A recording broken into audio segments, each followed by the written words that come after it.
Happy Monday, and thank you for joining me for this week's Weekly Wisdom. Now, the past couple of weeks, we have been talking about emotions, creating stories, and how we can get in front of that. And I want to share a couple of experiences that have happened over the past few weeks that kind of pulled it all together. Now, the first experience, I had an event where I was doing multiple sessions at the same time with multiple other facilitators. It's an industry that I'm not super familiar with. I've done a little bit of training, but not super familiar. And for those of you who know me well, you know that growing up, my armor was always, I consider myself the smartest person in the room. Now, whenever I got older, I learned to set that to the side. That wasn't the most important thing, or so I thought. I walk into this room of people that I am supposed to be training, and when I tell you that I was not the smartest person in the room, I wouldn't have even made it on the list. Everybody had terminal degrees. They were medical doctors, PhDs, lawyers, whatever that was.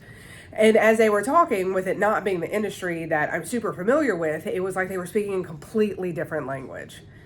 So my emotions, that natural confidence that I kind of always super comfortable, and I'm like, yeah, this is whatever, it was gone. And it starts feeding into the story of I don't belong here. And then I thought about everything that we had talked about over the past couple of weeks. And I'm like, you know what? This is a story I'm telling myself. There is no evidence to support this. I was selected for this. We're going to do this and it's going to be amazing. And you know what? I relied on the people who knew the industry and knew the language. And it was absolutely amazing. But even whenever we talk about stories and emotions and we understand logically how it all works, it doesn't mean that we're not going to find ourselves in situations where all of a sudden we start telling ourselves a story. So when you find yourself in these situations, what do? How do you talk yourself through it? Because there was another situation a week later, very similar. I found myself telling a story about something that somebody had done. I had no evidence whatsoever, but I assumed that they did it because they just didn't like me. Because if they liked me, then they would know better. I mean, why would they do that? And then did what we have been talking about, asked myself, what is the only thing I know in this case? And realized that chances are they did it and weren't even thinking of me when they did it.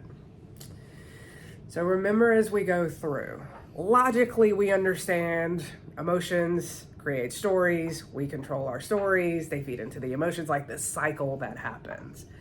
But when our heart gets involved, many times it forgets. Ask yourself, what do you know for sure? And when you do find yourself in a situation where you are telling yourself a story and it may or may not be the story of what is actually happening and you catch yourself doing that, give yourself some grace. It's okay. As we've talked about in other sessions, it's not the first thought that counts. It's the second thought. Now, with that said, I hope y'all are all having an amazing summer. Stay super healthy. Be kind to each other. We all need a little bit more of that right now. And as always, don't forget, you got this. I'll see you next week.